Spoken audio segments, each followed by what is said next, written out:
SWAT teams swarmed in before sunrise, guns drawn. What started as a simple gas station shootout during Bike Week unleashed hell on the notorious Mongols motorcycle club. Families diving for cover at a gas station turned into 28 arrests, weapons seized, and a clubhouse raid that exposed their secret world.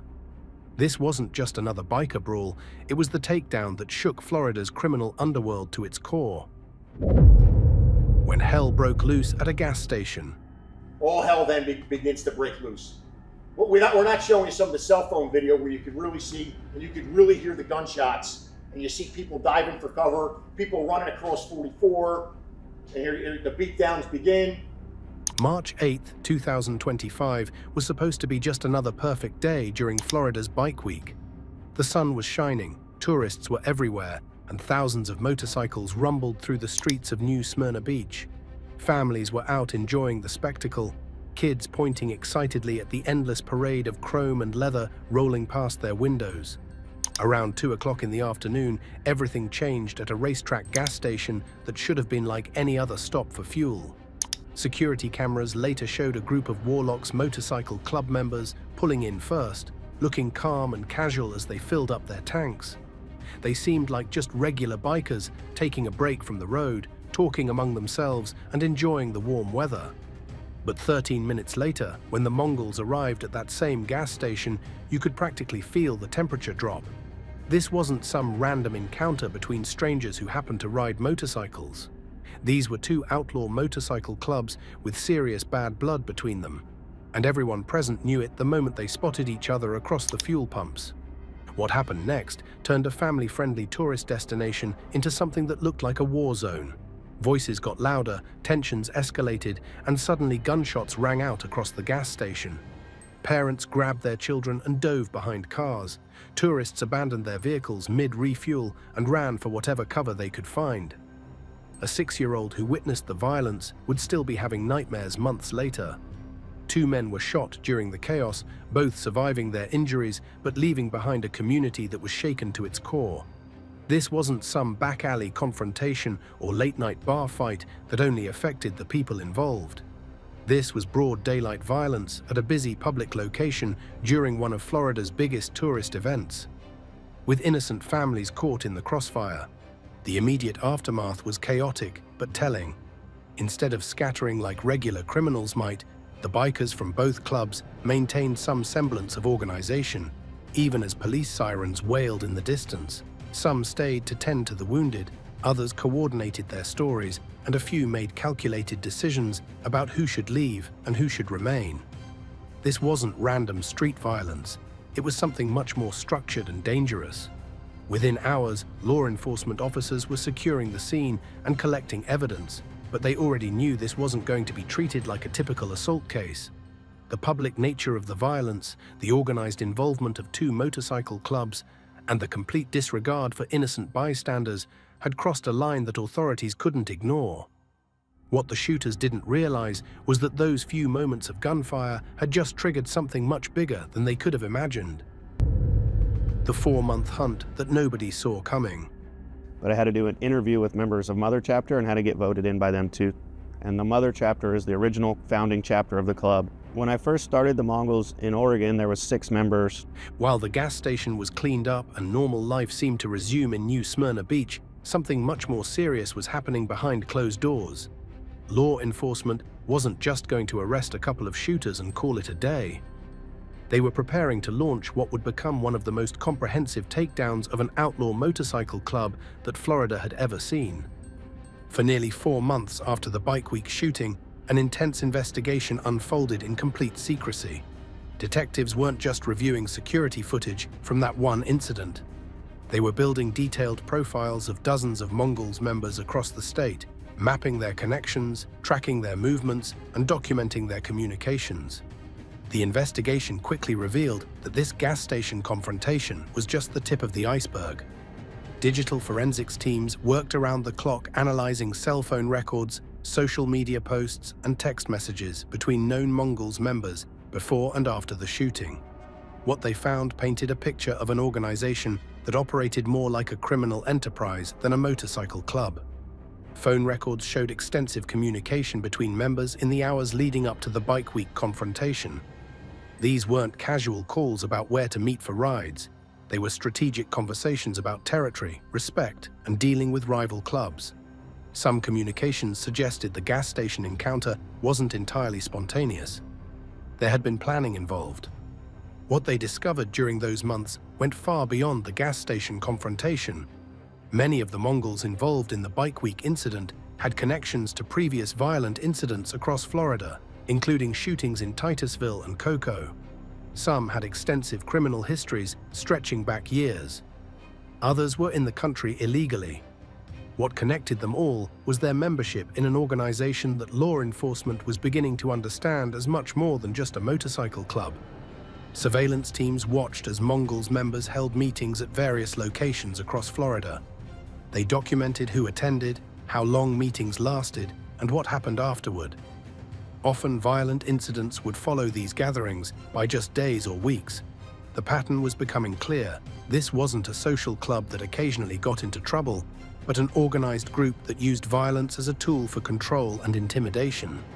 Investigators called their operation Mongolian Beef, a name that might sound almost funny until you understand the deadly serious intent behind it. This wasn't going to be a few arrests and some confiscated weapons. This was going to be a coordinated dismantling of an entire criminal network that had brought violence to public spaces filled with innocent people. Financial investigations revealed another layer of the organization's operations. Money was flowing through various accounts in patterns that couldn't be explained by legitimate employment. Some members were receiving regular payments that didn't correspond to any known jobs. Others were making cash deposits that far exceeded their reported income. The financial evidence suggested ongoing criminal enterprise beyond just occasional violence. By late June 2025, investigators had built comprehensive files on dozens of individuals. They knew who the leaders were, who the enforcers were, and who served specific roles within the organization. They had tracked phone calls, analyzed social media posts, and documented patterns of behavior that painted a picture of an organized criminal enterprise operating under the cover of motorcycle enthusiasm. The level of preparation was extraordinary. Officers weren't just planning to show up at random addresses and hope for the best. They knew exactly who lived where, what vehicles they drove, what weapons they likely possessed, and how they were likely to react when confronted by law enforcement. Every detail had been planned and rehearsed multiple times before they ever left their stations on July 2nd. Intelligence gathering extended beyond just the Mongols themselves. Investigators interviewed bartenders, store clerks, gas station attendants, and other community members who had regular contact with club members. These conversations revealed patterns of intimidation, unusual cash transactions, and behaviors that supported the growing case for organized criminal activity. What nobody outside law enforcement knew was that this operation was being coordinated between nearly 200 officers from multiple agencies across several states. The scale of cooperation was unprecedented, and it would soon prove to be the key to the operation's success. The dawn raids that changed everything. Obviously, game's over, everybody beats feet before the cops get there. Eventually, we're able to identify 7 people that are armed, 4 people who shot. 3 of those 4 people that shot were involved in a shooting last year in Titusville, where they surrounded a group of warlocks on US 1 and opened fire on them. Clint Walker was arrested that day. This morning, we were in Edgewater for Robert Manns, who was a shooter. We took over 20 firearms out of his house, and I can't tell you how much ammunition came out. And then I would have to ask the AG for a favor on this one. I'm going to need a scholarship, if you can give me one, to Alligator Alcatraz, Port Orange resident Carlos Cardona Batista, who was arrested today and who was here in the country illegally. So I don't know if you can get us a scholarship for him, sir, but we would really appreciate that. One of the shocking things that came out of this, I think, was when you wonder why crime is the way it is and how people view things differently. At 7:53 this morning in Virginia, July 2nd, 2025 began like any other summer morning across Florida. But for 28 members of the Mongols Motorcycle Club, it would be the day their world came crashing down. Operation Mongolian Beef launched with military precision as teams of officers moved simultaneously across multiple counties. The coordination was flawless. While some Mongols were being arrested in Volusia County, others were being taken into custody at the same time in Brevard, Miami-Dade, Palm Beach, and Polk counties. One suspect was even apprehended in Chesterfield County, Virginia. This simultaneous action prevented anyone from warning their associates or destroying evidence. What made these raids particularly effective wasn't just the timing, but the intelligence behind them. Officers knew exactly who they were looking for and where to find them. Some suspects were arrested at their homes while still asleep. Others were taken into custody at work, at restaurants, or during routine activities. The element of surprise was complete.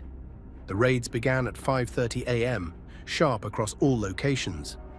Teams had been in position for hours, waiting for the synchronized signal to move. Radio communications crackled with updates as each team reported successful arrests. Target 1 secured. Target 5 in custody.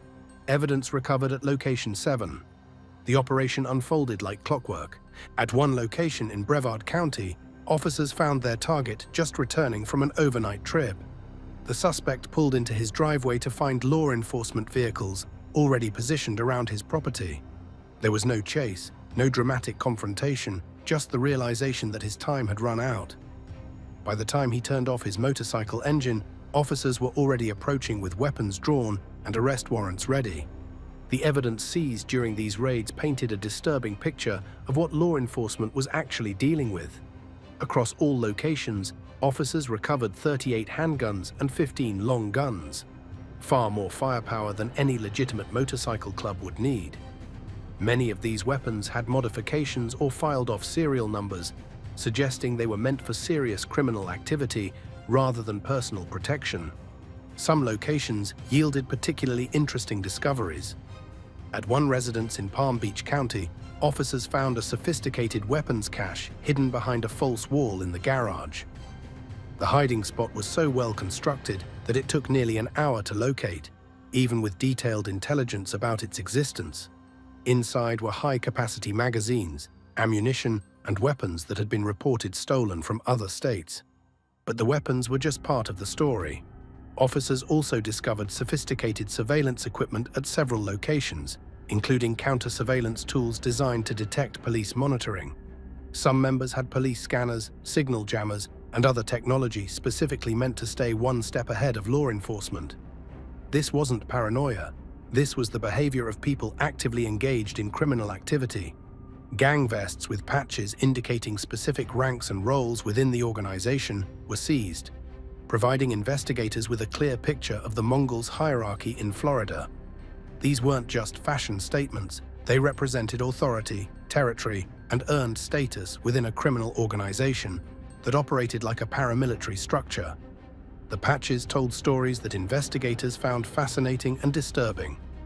Some indicated specific crimes committed, territories controlled, or enemies defeated.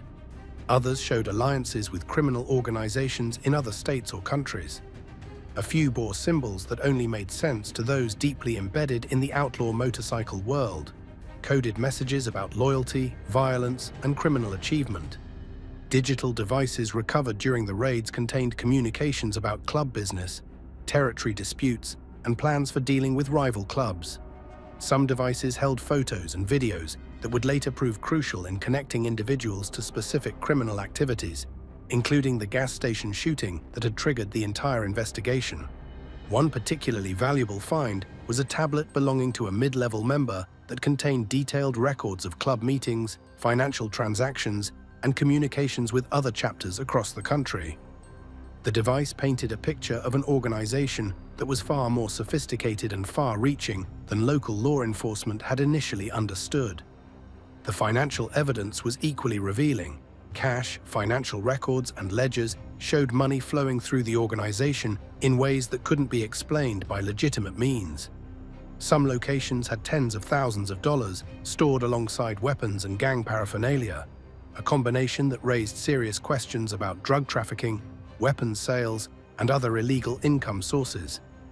At one location, investigators discovered a money-counting machine still warm from recent use. suggesting ongoing financial operations that extended well beyond the club's legitimate activities. Nearby ledgers showed transactions involving large sums of cash with cryptic notations that investigators believed referred to drug sales, weapons deals, and protection payments. What law enforcement had uncovered wasn't just a motorcycle club with some bad members. This was an organized criminal enterprise with military-style structure, sophisticated equipment, and significant financial resources. The scope of the operation they had just dismantled was far beyond what most people would have imagined possible. The president who ran the show. Among all the arrests made during Operation Mongolian Beef, one stood out above the rest. Carlos Cardona Batista wasn't just another patch-wearing member of the Mongols.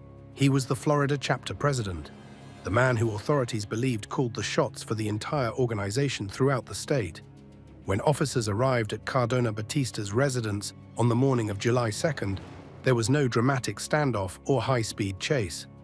The chapter president surrendered peacefully, perhaps understanding that resistance would only make his situation worse. But what officers found inside his home told a different story about his role in the organization.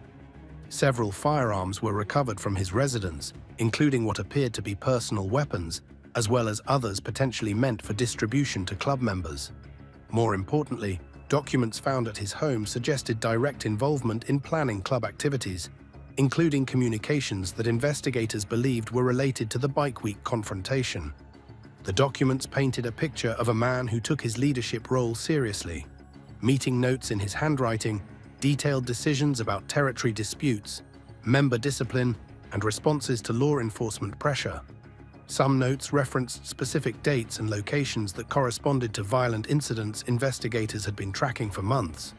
Cardona Batista's background made him particularly interesting to authorities.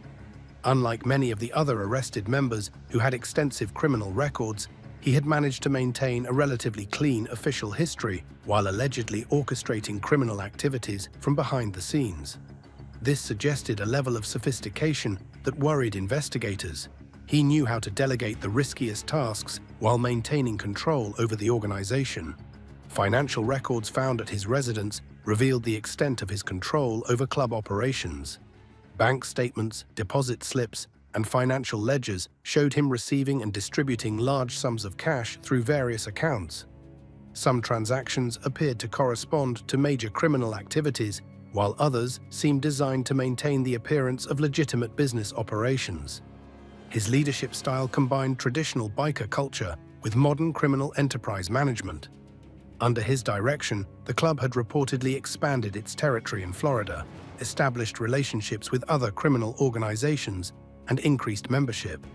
He had transformed what might have once been a small group of motorcycle enthusiasts into a significant criminal force in the state. Phone records seized during the raid showed Cardona Batista maintaining contact with Mongols chapters across the country and even internationally.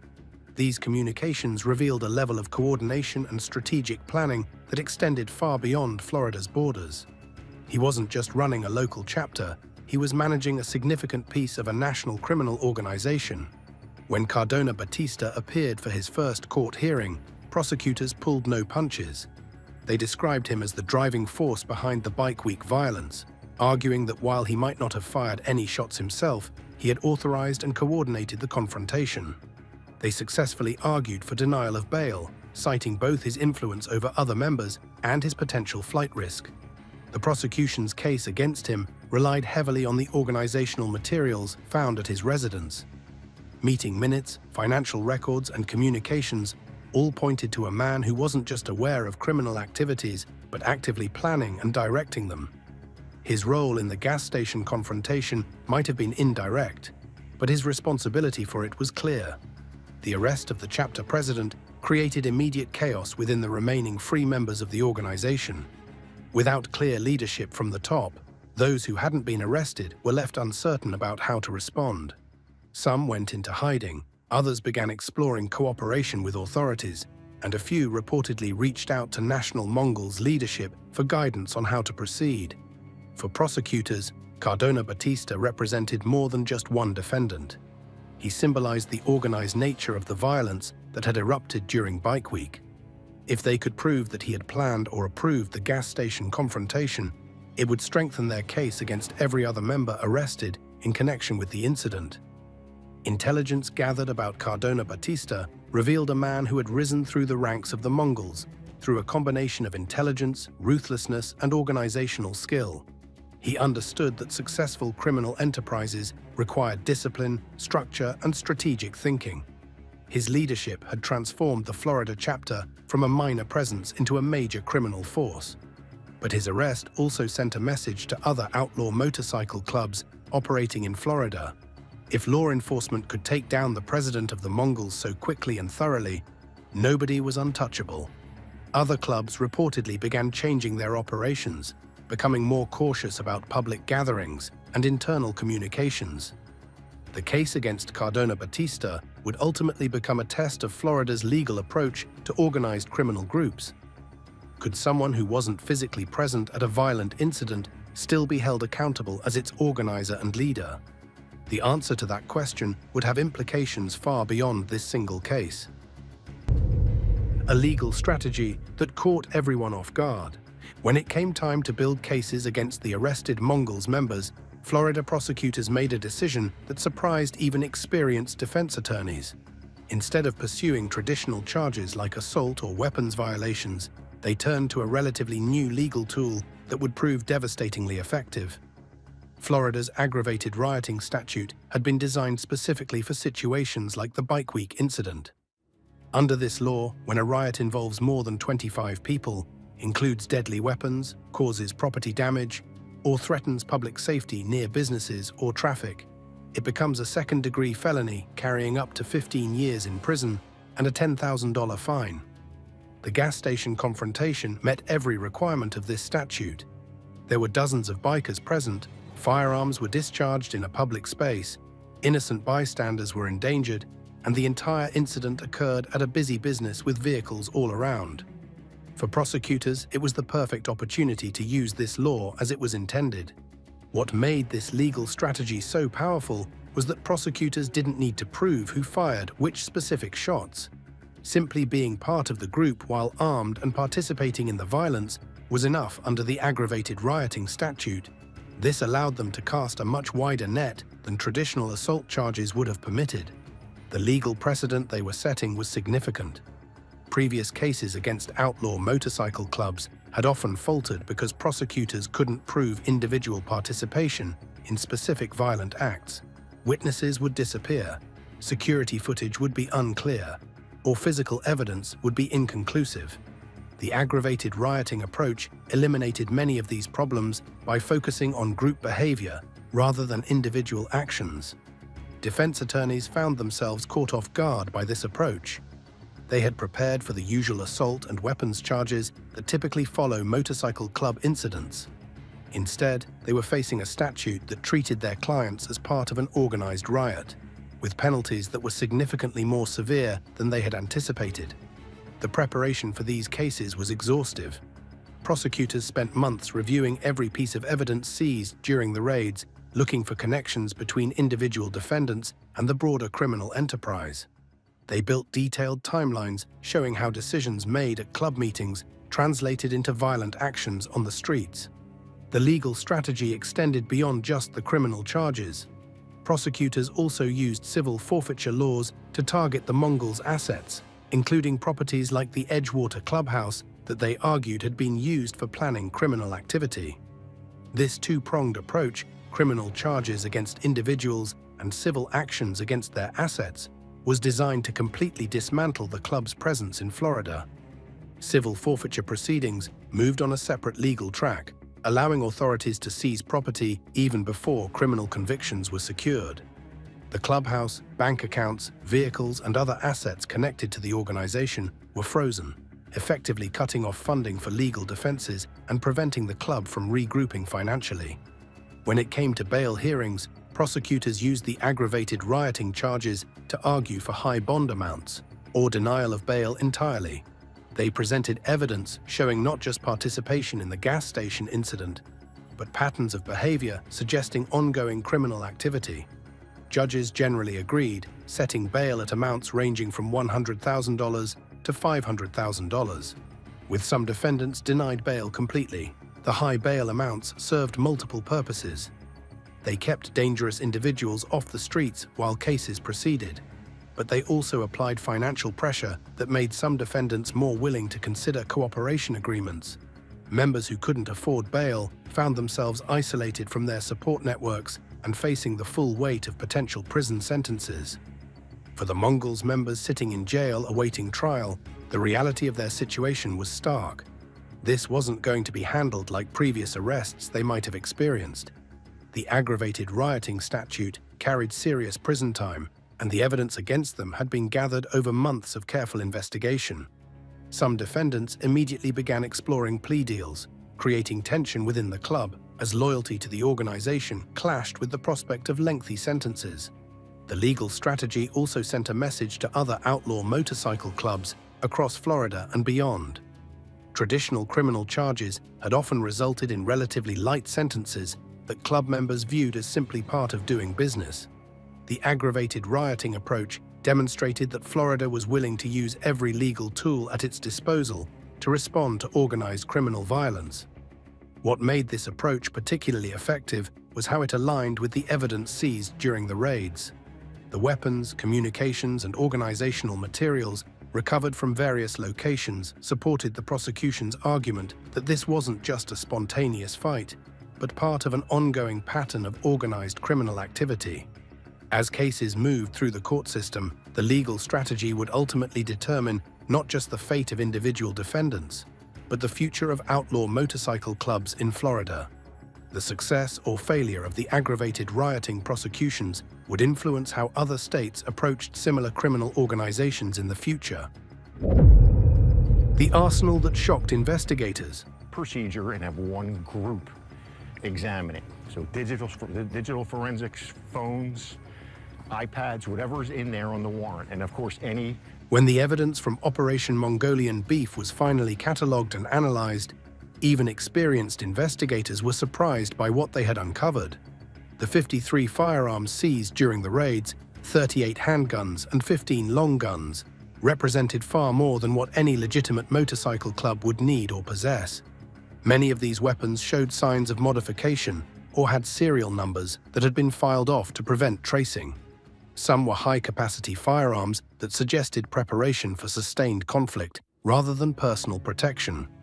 The sheer quantity indicated this wasn't casual gun ownership, but rather an organized effort to arm a criminal enterprise. The types of weapons recovered told a story about the Mongols' intentions. High-capacity pistols, assault-style rifles, and shotguns configured for close-quarters combat weren't the typical choices of motorcycle enthusiasts. These were weapons selected for their effectiveness in violent confrontations with rivals or law enforcement. Several weapons recovered during the raids were traced back to thefts in other states, indicating the Mongols had connections to interstate weapons trafficking networks. Some had been reported stolen from gun stores, private residences, and even law enforcement agencies. The presence of these weapons suggested the club wasn't just buying firearms through legal channels, but actively participating in the black market weapons trade. The ammunition seized alongside the weapons told an even more disturbing story. Some locations contained thousands of rounds, far beyond what recreational shooters or hunters would typically store. This level of stockpiling suggested either preparation for significant violence or involvement in ammunition trafficking as another revenue stream. Beyond the firearms, investigators discovered sophisticated surveillance and counter-surveillance equipment. Police scanners, signal jammers, and detection devices showed that the Mongols weren't just paranoid about law enforcement attention, they were actively working to avoid detection and monitor police activities in their areas. The surveillance equipment found at various locations was professional-grade material that required significant investment and technical knowledge to operate effectively. Night vision equipment, long-range listening devices, and encrypted communication systems indicated a level of sophistication that went far beyond simple criminal activity. The gang vests and patches recovered during the raids provided crucial insight into the organization's structure. Different patches indicated specific roles: enforcers, treasurers, sergeants-at-arms, creating a clear picture of a hierarchical criminal organization rather than a casual riding club. Some patches indicated territory controlled, crimes committed, or ranks achieved within the club's structure. Analysis of the patches revealed a complex system of recognition and authority within the club. Patches indicating specific violent acts, territory conquered from rival clubs, and alliances with other criminal organizations painted a picture of an organization that rewarded criminal behavior and territorial expansion. Digital devices seized during the operation contained what prosecutors would later describe as a treasure trove of evidence. Cell phones, computers, and tablets held communications about club business, territory disputes, and plans for dealing with rival clubs. Some devices contained photos and videos directly connecting specific individuals to criminal activities. The digital evidence provided investigators with unprecedented insight into the club's operations. Encrypted messaging apps revealed communications about drug deals, weapons sales, and planned violence. Social media posts showed members flaunting their criminal lifestyle and threatening rivals. Even seemingly innocent photos often contained valuable intelligence about meetings, gatherings, and organizational structure. Financial evidence painted another concerning picture. Large amounts of cash found alongside weapons and gang paraphernalia raised serious questions about the source of these funds. Financial records and ledgers showed money flowing through the organization in patterns that couldn't be explained by legitimate employment or business activities. The financial investigation revealed multiple revenue streams for the organization. Evidence suggested involvement in drug trafficking, weapons sales, protection rackets, and illegal gambling operations. Money was laundered through various businesses and bank accounts, demonstrating a level of financial sophistication that required specialized knowledge and experience. Documents recovered from various locations revealed the extent of the Mongols' organization in Florida. Meeting minutes, membership lists, and communication records showed a structured criminal enterprise that operated with rules, hierarchy, and clear lines of authority. This wasn't a loose association of troublemakers, but a disciplined criminal organization. The documentation showed a club that took its criminal activities seriously. Written rules governed everything from how members should interact with law enforcement to procedures for disciplining those who violated club policies. Strategic planning documents outlined territorial expansion goals and methods for dealing with rival organizations. The evidence collection process itself was meticulous. Every item was photographed in place, properly documented, and carefully stored to maintain chain of custody. Investigators knew that the ultimate success of their cases would depend on presenting this evidence in court, so maintaining its integrity was paramount. Some of the most damaging evidence came from the residence of chapter president Carlos Cardona Batista. Materials found at his home suggested direct involvement in planning the Bike Week confrontation and other criminal activities. For prosecutors, this evidence would be crucial in establishing his leadership role in the organization. As the evidence was processed and analyzed, it became clear that Operation Mongolian Beef had uncovered more than just the aftermath of a gas station shooting. They had documented an entire criminal enterprise with sophisticated operations, significant resources, and a clear willingness to use violence to achieve their goals. Criminal records that told the real story. As investigators dug deeper into the backgrounds of the 28 arrested Mongols members, a disturbing pattern emerged. These weren't just motorcycle enthusiasts who had made one bad decision at a gas station. Many had extensive criminal histories that showed years or even decades of escalating illegal activity. The records revealed convictions for assault, weapons charges, drug distribution, theft, and in some cases, much more serious crimes. What was particularly concerning wasn't just that they had criminal backgrounds, but how those records showed progression from smaller crimes to more serious ones as they gained status within the club. Several members arrested in Volusia County had previous convictions for aggravated assault from a bar fight in Daytona Beach 2 years earlier. They had served short sentences, been released, and immediately returned to club activities. This pattern of brief incarceration, followed by return to criminal behavior, was repeated throughout the group. One member's record showed a particularly troubling progression. Starting with minor theft charges in his teens, he had gradually moved to assault, weapons violations, and eventually attempted murder charges that were plea bargained down to aggravated assault. His criminal career had evolved alongside his rise through the club's hierarchy, suggesting the organization rewarded and encouraged escalating criminal behavior. Some members had histories that extended well beyond simple assault.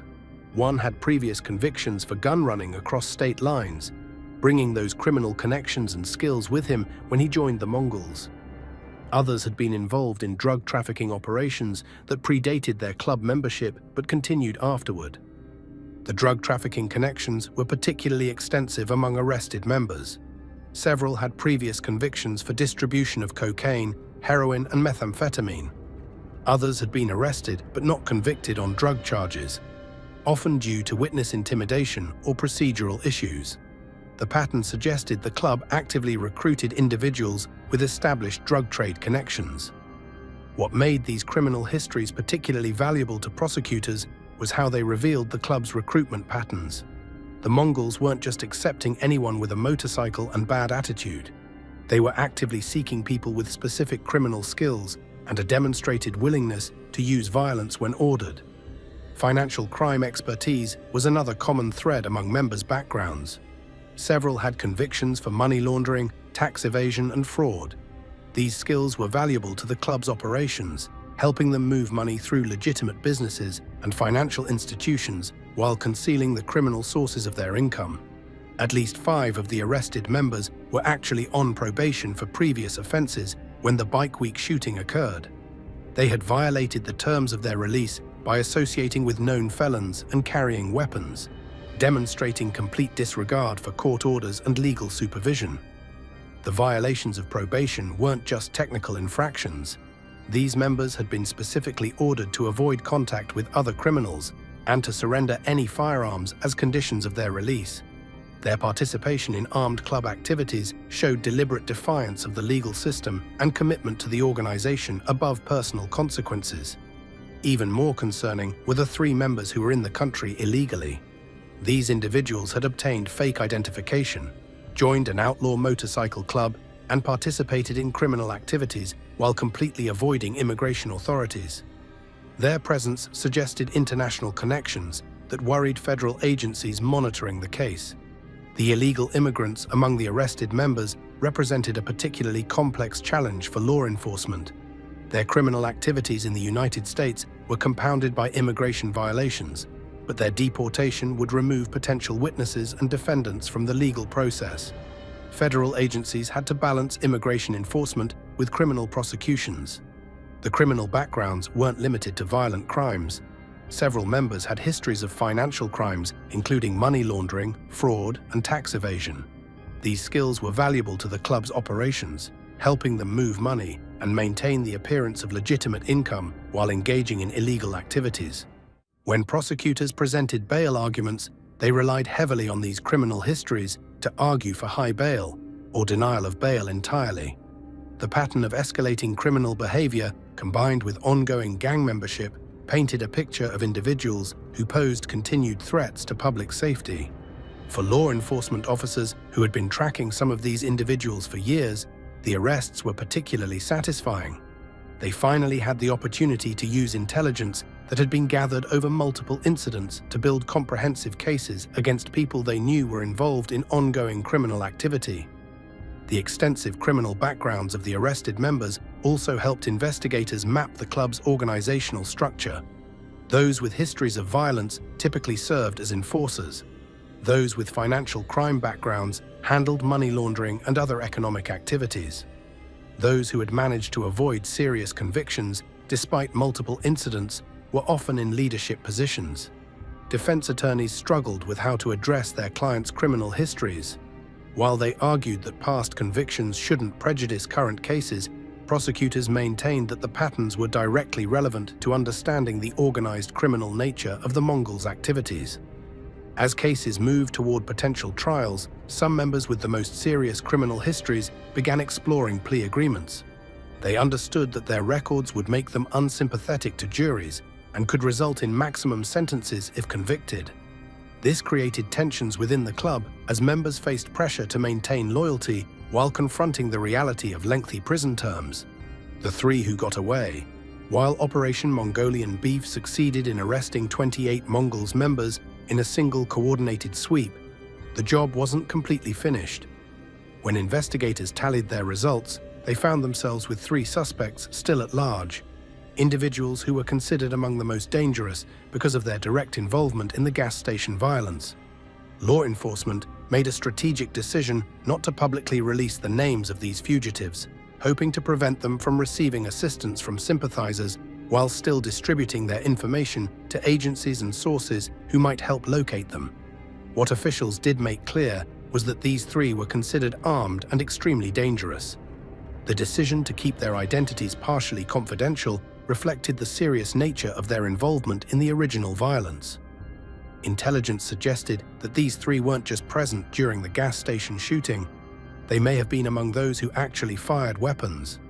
Their capture was considered crucial not just for completing the arrest record, but for public safety. The search for these fugitives intensified in the days following the raids.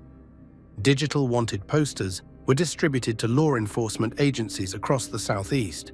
The U.S. Marshals Service, specialists in fugitive apprehension, took the lead on tracking these individuals with teams experienced in motorcycle gang cases. What made finding these 3 particularly challenging was the nature of outlaw motorcycle clubs themselves.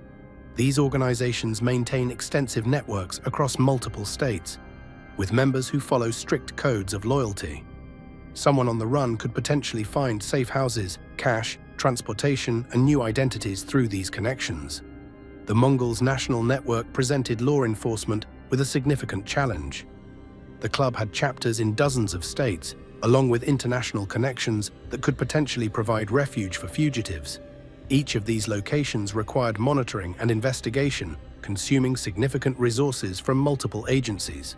Sheriff Mike Chitwood made public appeals for information, emphasizing that these 3 needed to face justice like their associates.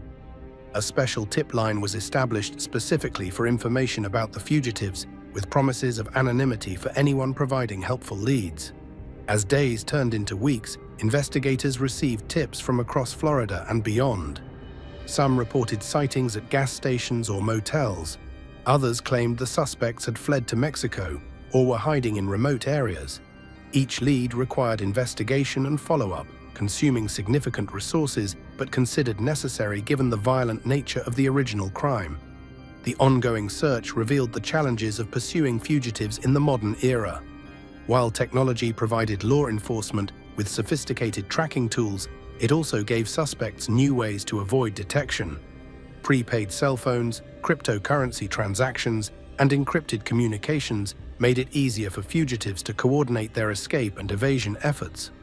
The continued freedom of these 3 suspects kept the case in public attention longer than it might otherwise have remained. Local news provided regular updates on the search, featuring interviews with law enforcement officials who emphasized that Operation Mongolian Beef wouldn't be complete until all suspects were in custody. For communities affected by the Mongols' presence, knowing that 3 potentially dangerous members remained at large created ongoing unease. Some residents worried that these individuals might attempt to regroup or retaliate against those they believed had cooperated with law enforcement. The psychological impact on the community was significant. Parents who had witnessed the original gas station violence found themselves looking over their shoulders, wondering if they might encounter one of the fugitives at another public location. Business owners who had previously dealt with club members worried about potential retaliation for cooperating with the investigation. The ongoing search also complicated legal cases against those who had been arrested. Defense attorneys argued that without all participants in custody, it was impossible to fairly determine individual roles in the gas station confrontation. Prosecutors countered that evidence against each arrested member stood independently. As time passed, some officials began speculating that the 3 might have fled the country, possibly to Mexico or other locations where the Mongols had international connections. This possibility led to increased cooperation with foreign law enforcement and border authorities. The international aspect of the search required coordination with federal agencies that had jurisdiction over border security and international fugitive apprehension. The complexity of these operations often meant that progress was slow and required patience from local communities who wanted immediate resolution. For the general public, the three fugitives gradually became symbols of the resilience of outlaw motorcycle clubs in the face of law enforcement pressure. Stories and rumors circulated about narrow escapes and secret hideouts, some based in fact, others pure speculation. Despite these challenges, law enforcement remained committed to finding the three suspects. As one senior investigator noted, this wasn't a case they would let go cold, regardless of how long it took to locate and arrest the remaining individuals. The unprecedented cooperation that made it work. What truly set Operation Mongolian Beef apart from previous law enforcement actions against motorcycle clubs wasn't just the scale of arrests or evidence seized, but the extraordinary level of cooperation between agencies that typically operate with their own jurisdictions and priorities. This operation created a new model of interagency coordination that would become a template for future actions against organized criminal groups. The Volusia County Sheriff's Office anchored the operation, providing local knowledge, resources, and leadership under Sheriff Mike Chitwood's personal oversight. But local resources alone couldn't handle an operation of this magnitude, which is where federal partnerships became crucial. The FBI contributed through multiple field offices spanning from Jacksonville, Tampa, and Miami in Florida to Richmond, Newark, Columbia, and Charlotte beyond state lines. This network allowed investigators to track suspects across state boundaries and access intelligence that local departments couldn't reach. Federal resources brought capabilities that local departments simply couldn't match.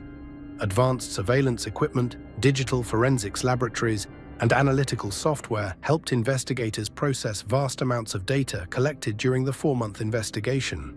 The FBI's experience with similar organizations nationally provided crucial insights into the Mongols' structure and tactics. The U.S. Marshals Service handled tracking and apprehension of suspects, particularly those who had left Florida. Their expertise in fugitive apprehension proved invaluable when officers needed to locate and arrest members in other states. State agencies were equally important to the operation's success. The Florida Department of Law Enforcement provided investigative support and technical assistance. The Florida Highway Patrol helped monitor movement along key transportation routes, ensuring suspects couldn't simply ride out of the state when the operation launched. The coordination extended beyond just sharing resources.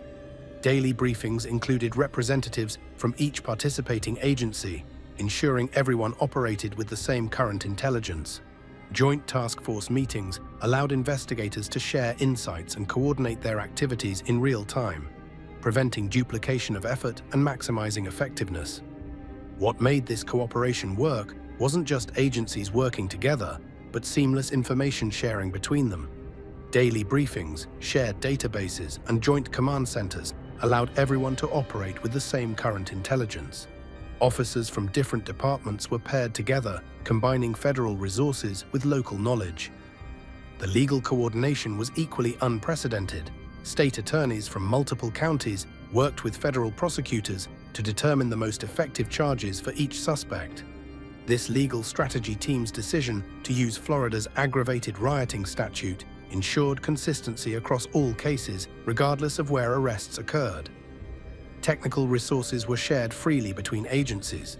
When local departments needed specialized surveillance equipment or digital forensics capabilities, federal partners provided them. When federal agents needed detailed local geography knowledge, county deputies offered guidance. The financial resources required for such an extensive operation were shared among all participating agencies. Federal grants supported overtime costs for local officers. State agencies provided specialized equipment and vehicles. Local departments contributed their knowledge of community dynamics and established informant networks. This shared commitment ensured no single agency bore the entire burden. The planning phase demonstrated this cooperative spirit. For weeks before the July 2nd raids, representatives from each agency met regularly to coordinate every aspect of the operation. They rehearsed scenarios, developed contingency plans, and ensured every officer understood both their individual role and how it fit the larger mission. Communication systems were integrated so that teams across multiple states could coordinate their movements precisely. Real-time updates allowed commanders to adjust resources as needed, sending additional support where resistance was encountered, or redirecting teams when targets weren't found at expected locations. On the day of the raids, this cooperation reached its pinnacle. Integrated communication systems allowed teams across the state to coordinate movements precisely. As arrests were made in different locations, real-time updates allowed commanders to adjust resources as needed. After the operation, this spirit of cooperation continued into evidence processing and case building. Laboratories shared workloads, analysts from different agencies worked together, and prosecutors from multiple jurisdictions coordinated their approaches to ensure consistent outcomes. The success of Operation Mongolian Beef has since become a case study in effective multi-agency cooperation. Law enforcement leaders from across Florida and beyond have studied its structure and protocols as a model for future operations against organized criminal groups. The Clubhouse raid that ended an era. We watched as investigators went to club members' homes in Edgewater. We watched one walk out, surrender peacefully. The raid on the Mongols' Edgewater clubhouse represented more than just another search warrant execution. It was the symbolic destruction of the club's power center in Florida, the place where decisions were made, plans were hatched, and the organization's presence in the community was most visible. SWAT teams approached the clubhouse before sunrise, knowing this wasn't just a building, but the heart of an organization they were working to dismantle. The structure itself had served as headquarters, meeting place, and symbol of the Mongols' territorial control in the area. The clubhouse had been under surveillance for months before the raid. Investigators had documented who came and went, when meetings were held, and what activities took place there. Hidden cameras and listening devices had captured conversations that would later prove crucial in building cases against individual members. Inside the clubhouse, officers discovered evidence that confirmed their suspicions about the building's importance to the organization. Meeting areas, communication equipment, and organizational materials painted a picture of a location that served as mission control for criminal activities throughout the region. The layout of the clubhouse told its own story about the organization's priorities. Secured areas for storing weapons and valuable items, meeting rooms designed for confidential discussions, and living quarters for members who needed to avoid law enforcement attention, all demonstrated the building's central role in club operations.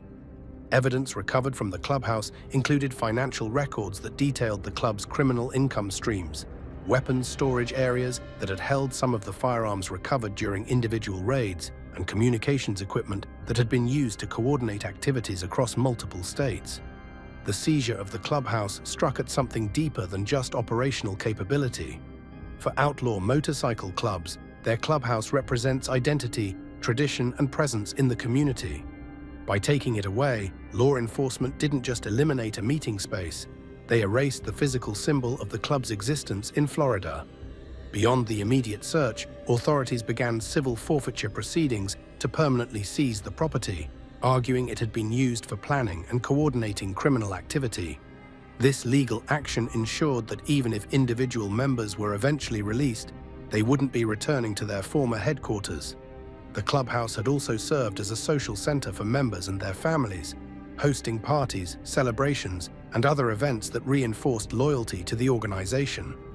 The loss of this gathering place disrupted social bonds that held the criminal enterprise together, making it much more difficult for remaining members to maintain their sense of identity and purpose. For the community surrounding the clubhouse, the raid represented the end of an intimidating presence that had affected local businesses and residents. Many had been afraid to report suspicious activities or cooperate with law enforcement due to fear of retaliation from club members. Local business owners who had been forced to tolerate the club's presence finally felt safe enough to speak publicly about their experiences. Stories emerged of intimidation, forced protection payments, and other criminal activities that had emanated from the clubhouse but had never been reported due to fear of retaliation. The tactical precision of the clubhouse operation demonstrated the professionalism and preparation that had gone into every aspect of Operation Mongolian Beef. Officers knew exactly what they were looking for and where to find it, the result of months of intelligence gathering and planning. As news of the clubhouse seizure spread through the outlaw motorcycle community, it sent a clear message about law enforcement's commitment to dismantling criminal organizations completely, not just arresting individual members, but eliminating their infrastructure and presence. The success of Operation Mongolian Beef, from the initial gas station investigation through the Clubhouse raid and mass arrests, proved that when law enforcement agencies work together with proper intelligence and legal strategy, even well-established criminal organizations can be effectively dismantled, leaving communities safer and sending a powerful message to other groups considering similar activities. The aftermath and what it means. I'm Molly Reed, your Volusia County community correspondent. The Volusia Sheriff's Office and FBI have now arrested dozens of people tied to a motorcycle gang here. The completion of Operation Mongolian Beef marked the end of the Mongols' organized presence in Florida, but it also represented something larger, a new approach to dealing with criminal organizations that had previously seemed untouchable. The operation's success sent shockwaves through the outlaw motorcycle community nationwide and provided a blueprint for similar actions in other states.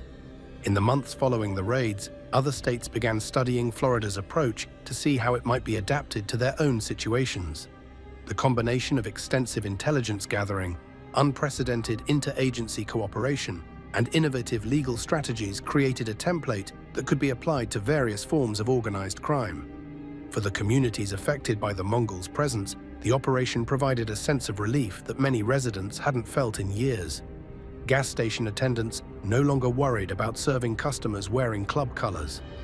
Restaurant owners no longer felt obligated to provide free meals or special treatment to avoid intimidation. Families could enjoy public events without fear of witnessing violence. The legal proceedings that followed the arrests would take years to fully resolve, but the immediate impact was clear. The Mongols' criminal enterprise in Florida had been effectively dismantled. Without their leadership structure, financial resources, weapons cache, and physical headquarters, the organization could not continue operating as it had. The success of Operation Mongolian Beef demonstrated that with proper planning, coordination, and legal strategy, law enforcement could effectively respond to organized criminal groups that had previously operated with impunity. The message was clear. Public violence would not be tolerated, and those who brought it to community spaces would face comprehensive consequences that went far beyond individual arrests. Operation Mongolian Beef stands as proof that when law enforcement agencies work together with intelligence, determination, and proper legal tools, even the most established criminal organizations can be brought down.